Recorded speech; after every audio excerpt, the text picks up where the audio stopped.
मरहबा collection mall, readymade कपड़ों का भरपूर खजाना। Jeans pant, T shirt, cargo pant, Knight pant, बच्चे और बच्चियों के लिए अच्छे खूबसूरत और उम्दा ड्रेस। पता याद रखें, जमुर हाई स्कूल मेन रोड, जैतून हजीन मस्जिद के पास। बकरीद के त्यौहार के इस उपलक्ष्य में मैं सभी को शुभकामनाएं देता हूं।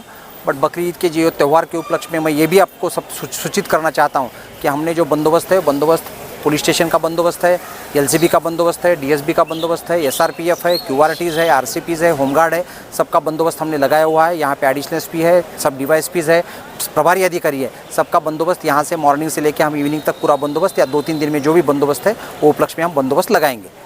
अकॉर्डिंगली मैं ये भी कहना चाहूँगा कि जो भी कायदे से जो भी आपको बताया गया है उसके अकॉर्डिंगली सबने अपना अपना वर्तन रखना चाहिए। सब लोगों ने उसके अनुसार जो है वो सब फॉलो करना चाहिए। ये मैं सबको आह्वान करूँगा और मैं यही चाहूँगा कि आपको बकरीद के त्यौहार के उपलक्ष्य में मैं सबको बधाई देता हूँ। कायदे का आपको पालन करना पड़ेगा और सब लोग जो है, मुझे लगता है कि कायदे का पालन सब लोग करेंगे। धन्यवाद। बंदोबस्ताचं स्वरूप आपण बघितलं आहे की बंदोबस्तामध्ये जे आहे मोठ्या प्रमाणावरती मनुष्यबळ लावण्यात आलेलं आहे।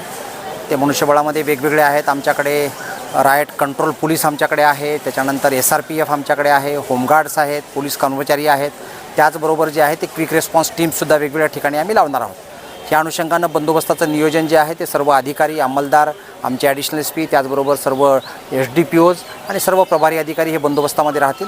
बंदोबस्त जो आहे तो सकाळी वेगवेगळ्या टप्प्यामधून तो सुरू होणार आहे आणि त्याचप्रमाणे बंदोबस्ताचं नियोजन प्रत्येक चौकामध्ये मोटरसायकल पेट्रोलिंग आहे, प्रत्येक मंदिर, मस्जिद, वेगवेगळ्या ठिकाणचा जो बंदोबस्त आहे तसा बंदोबस्त लावण्यात येईल। बकरीदच्या निमित्तानं आपल्या अनुषंगानं मी सगळ्यांना शुभेच्छा तर देतोच, परंतु त्याचबरोबर जे आहे ते आपण बकरीदच्या अनुषंगानं काय काळजी घेतली पाहिजे, कशा प्रकारची आपण त्या ज्या अनुषंगानं कायदे आहेत त्याप्रमाणे आपण कसं पालन केलं पाहिजे याचंसुद्धा सगळ्या मुस्लिम बांधवांना मी आवाहन करतो। त्याचबरोबर जे कुरेशी समाज आहे त्यांनासुद्धा या ठिकाणी आवाहन करतो की आपण जे आहे ते कायद्याप्रमाणे सगळ्यांनी वागलं पाहिजे। त्याचबरोबर ज्या ज्या ठिकाणी कत्तलखान्यांचा टेम्पररी असतील आणि परमनंट असतील त्यांचा वापर केला पाहिजे।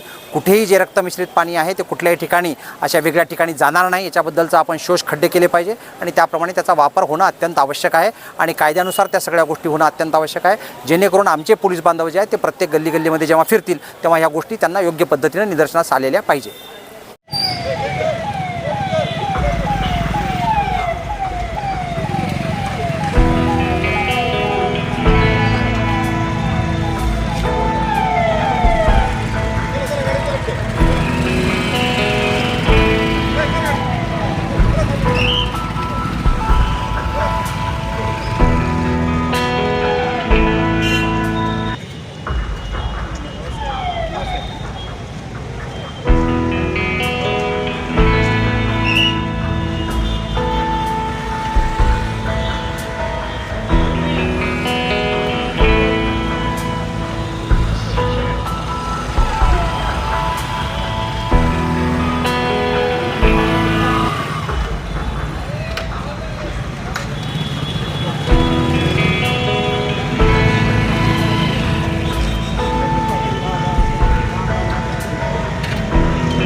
आपल्या जागा गेला आपल्या जागा